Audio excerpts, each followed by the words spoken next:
Savez-vous que vous êtes tous fils de Dieu par la foi en Jésus-Christ? Si tu crois en Jésus, tu seras sauvé, car il est le seul qui te mènera aujourd'hui à la vie éternelle. Tu sais, la parole est claire, que la foi vient de ce que l'on entend, et ce que l'on entend vient de la parole de Christ, de Dieu.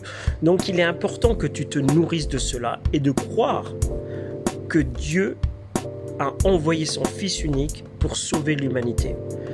Il faut apprendre à marcher par la foi. Nous marchons par la foi et non par la vue. C'est la parole qu'il dit. Nous devons apprendre à marcher par la foi et non par la vue. Tu sais, la foi est une ferme assurance des choses que l'on espère, une démonstration des choses que l'on ne voit pas de nos propres yeux. Et pourtant, parce que tout ce qui est né de Dieu, je t'assure aujourd'hui, triomphe du monde. Et la victoire qui triomphe du monde, c'est notre foi. Notre foi à nous qui habite en nous.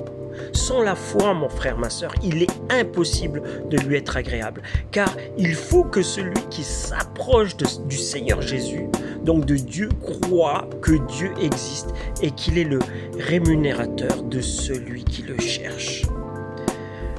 Aujourd'hui, je t'invite à combattre le bon combat de la foi.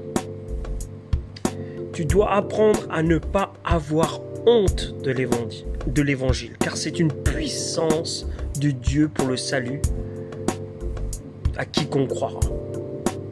Si Dieu aujourd'hui te permet d'entendre ce message, c'est que tu as peut-être besoin d'encouragement.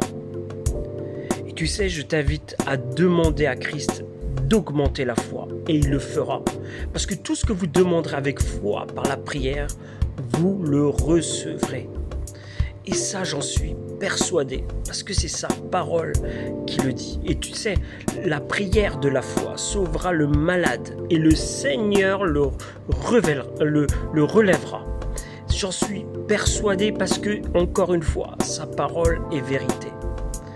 Et il nous dit un peu plus loin dans ce verset, si mes souvenirs sont bons, que s'il commet des péchés, il lui sera pardonné.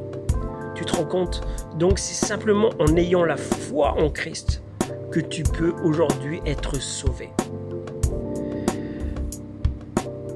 Je vous demande aujourd'hui, mes frères et sœurs, d'entretenir une relation avec le Père chaque jour et à lui faire confiance dans l'épreuve que vous traversez au quotidien, parce que notre Seigneur est fidèle. Sois béni.